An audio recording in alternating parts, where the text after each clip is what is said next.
Hello viewers, இன்னைக்கானது வந்து என்ன அப்படின்னா விசையும் இயக்கமும்.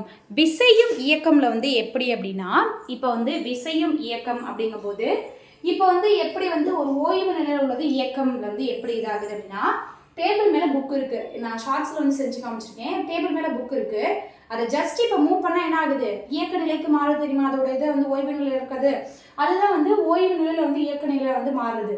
இந்த விசை எப்படி வந்து ஏற்படுத்துது மாற்றத்தை அப்படின்னா, இப்போ கிரிக்கெட் இதை வந்து இப்படி வச்சிருக்கோம் அப்படின்னா, பால் தூக்கி போடும்போது பால் அப்படி அடிக்கும் போது அது எந்த வேகத்துக்கு வந்து அதோட விசையை நோக்கி போகுது அப்படிங்கிறது தான் வந்து இந்த விசையில வந்து என்னென்ன மாற்றம்லாம் ஏற்படுத்துது அப்படின்னு சொல்றாங்க. ஃபார் எக்ஸாம்பிள், இந்த மாட்டு வண்டி வந்து மாட்டுக்காரர் வந்து அந்த வண்டி இழுக்கிறது வந்து அந்த மாடோட விசையா இருக்கும். அதுக்கப்புறம் அந்த மாடு இல்லை அப்படின்னா அந்த வண்டி என்னதான் இருக்கும்? அது ஒரே இடத்துல தான் இருக்கும். அது மட்டும் இல்லாமல் இப்போ வந்து ஒரு கிணத்துல வந்து கயிறு போட்டு இழுக்கிறாங்க அப்படின்னா அது ஒரு விசை தான். தண்ணி வந்து உள்ளே வந்து ஆழ்துணை கிணறுலேருந்து கயிறு போட்டு இழுக்கிறது. அது மாதிரி வந்து மாவு பிசைகிறது வந்து ஒரு விசை தான்.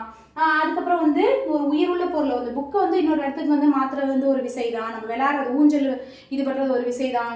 கதை வந்து டோர் வந்து திறக்கிறது வந்து ஒரு விசை தான். ஃபேன் சுற்றுறது வந்து ஒரு விசை தான். நம்ம நடக்கிறது வந்து ஒரு விசை தான். நம்ம உயிர் இல்லாமல் இருந்தோம்னா என்ன ஆகும்?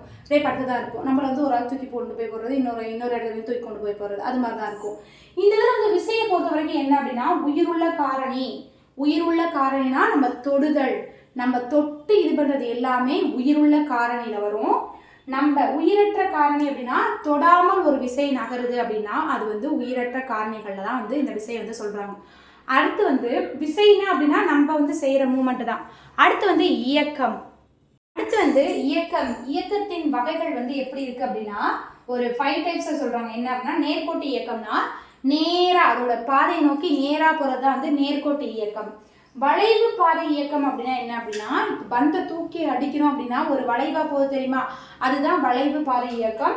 வட்டப்பாதை இயக்கம் அப்படின்னா கல்லை தான் வந்து என்ன சொல்றாங்க அப்படின்னா அந்த வட்டப்பாதை இயக்கத்துக்கு வந்து நல்ல எக்ஸாம்பிளா சொல்றாங்க. தற்சுழற்சி இயக்கம் அப்படின்னா பம்பரம் இப்படி விடும்போது என்ன ஆகுது? அது சுழற்சிக்கு ஏத்தாப்புல சுத்து தெரியுமா? அதுதான் வந்து தற்சுழற்சி இயக்கம். அலைவு இயக்கம் அப்படின்னா ஊஞ்சல் ஆடு தெரியுமா?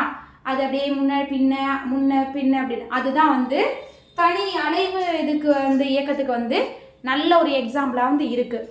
அடுத்து வந்து இந்த இதுலேயே வந்து எப்படி வந்து காலம் வச்சு வந்து இதாகுது, எப்படி வந்து நேரம் வச்சு இதாகுது, எப்படி வந்து ஒரு வினாடிகள் வந்து கடந்து போகிறோம் அப்படிங்கிறத வந்து நான் வந்து சொல்ல போகிறேன்.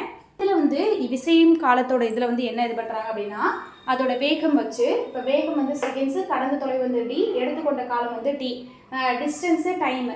இப்போ வந்து ஒரு வாகனம் வந்து 1 மணி நேரத்துக்கு வந்து 300 கிலோமீட்டர் தொலைவு வந்து கடந்துச்சு அப்படின்னா அது வந்து 300 அதே இதில் வந்து 300 கிலோமீட்டர் வேகத்துக்கு வந்து அது போயிருக்கும் அப்படின்னு சொல்கிறாங்க. அதே இது வந்து ஒரு பொருள் வந்து 10 கிலோமீட்டர் தொலைவில் வந்து 2 நொடியில் வந்து கடந்துச்சுன்னா அதோட வேகம் என்னன்னு சொல்கிறாங்க. 10ல் 2 இது சொல்கிறோம் அப்படின்னா 10ல் பாதி என்ன? 5. அப்போ வந்து அந்த 5 மீட்டர் இதில் வந்து வினாடிக்கு வந்து 5 மீட்டர் வேகத்தில் வந்து அது போயிருந்துருக்கு.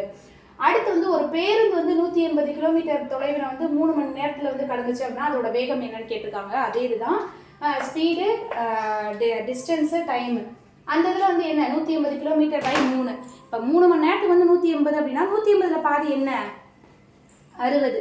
அப்போ அது இதுக்கு வந்து ஒரு மணி நேரத்துக்கு வந்து 60 கிலோமீட்டர் வேகத்துக்கு போயிருக்கு. 60 கிலோமீட்டரை வந்து 1 மணி நேரத்தில் வந்து கடந்திருக்கு.